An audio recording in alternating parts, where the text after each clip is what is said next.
I'm struggling to sometimes know the difference between fear and my ing, as you like to put it.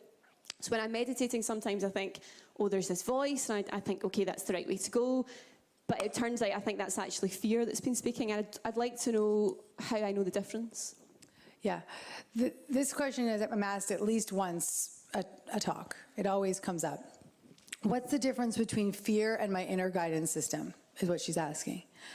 So the voice of fear is controlling. The voice of fear has an agenda. The voice of fear disguises itself as powerful, as something that's going to be good for you. The voice of love, the voice of your inner guide, is certain. It's all-knowing. It's sometimes not logical, but it's undeniable.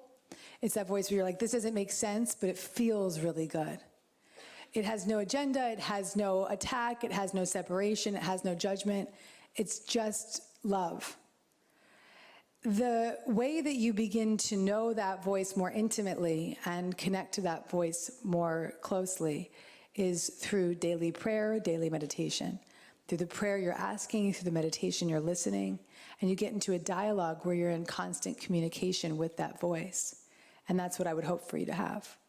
Yeah, I think it's that thing where sometimes whatever becomes louder, so you tend to listen to that more than you actually listen to what you're feeling about it. Yes, yes. And so the goal of the work that we all do is for the voice of love to become the louder voice, and to get into the practice of that voice of love, of becoming more present in our life, becoming more vibrant, more alive, more connected in our life. And that voice becomes louder with that daily communication. Think about it like this. You're having a daily conversation with a friend, and if you're constantly in a conversation that's negative, then you're just going to believe that everything is negative, right? But if you get into a conversation with that girlfriend and you start speaking more positively and bringing more joy, then your conversations just sort of automatically begin to lean in that direction. And you become more faithful, and it becomes more comfortable for you. And then that just becomes so comfortable that when you go into the negative conversation, it's not comfortable at all.